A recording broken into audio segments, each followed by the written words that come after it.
Hello all, ఇవాళ తెల్ల గల్జర కూరను ఎలా చేయాలో చూసేద్దామా. ముందుగా ఒక కడాయి పెట్టుకొని అందులో ఆయిల్ పోసుకొని జీలకర్ర, ఆవాలు, ఎండుమిర్చి, మినప్పప్పు, శనగపప్పు ఇలా పోపు దినుసులను వేసుకోవాలి. ఇప్పుడు ఉల్లిగడ్డ, పచ్చిమిర్చి వేసుకొని కాసేపు మూత పెట్టుకోవాలి. ఎప్పుడు తోటకూర, పాలకూర కాకుండా ఇలా డిఫరెంట్గా తెల్ల గల్జర కూరను ఇవాళ టేస్ట్ చేసేద్దాం.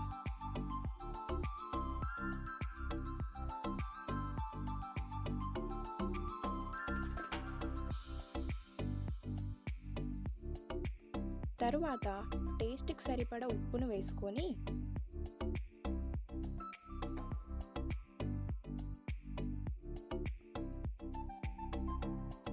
మనం కచ్చా పచ్చాగా దంచి పెట్టుకున్న వెల్లుల్లిని వేసుకోవాలి.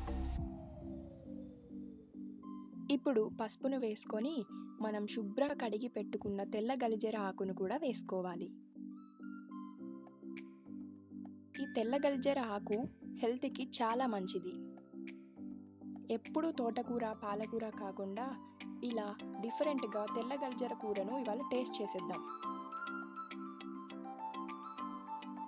కాసేపు మూత పెట్టుకోవాలి.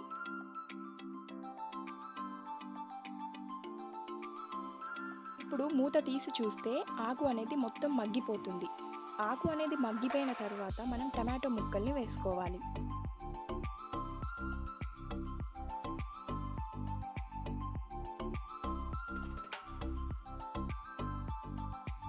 టమాటోస్ కూడా మగ్గడానికి కాసేపు మూత పెట్టుకుందాం.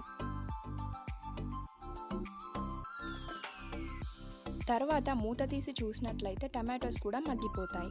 తర్వాత ఇప్పుడు టేస్ట్కి సరిపడే కారాన్ని వేసుకొని ఒకసారి బాగా మిక్స్ చేసుకోవాలి.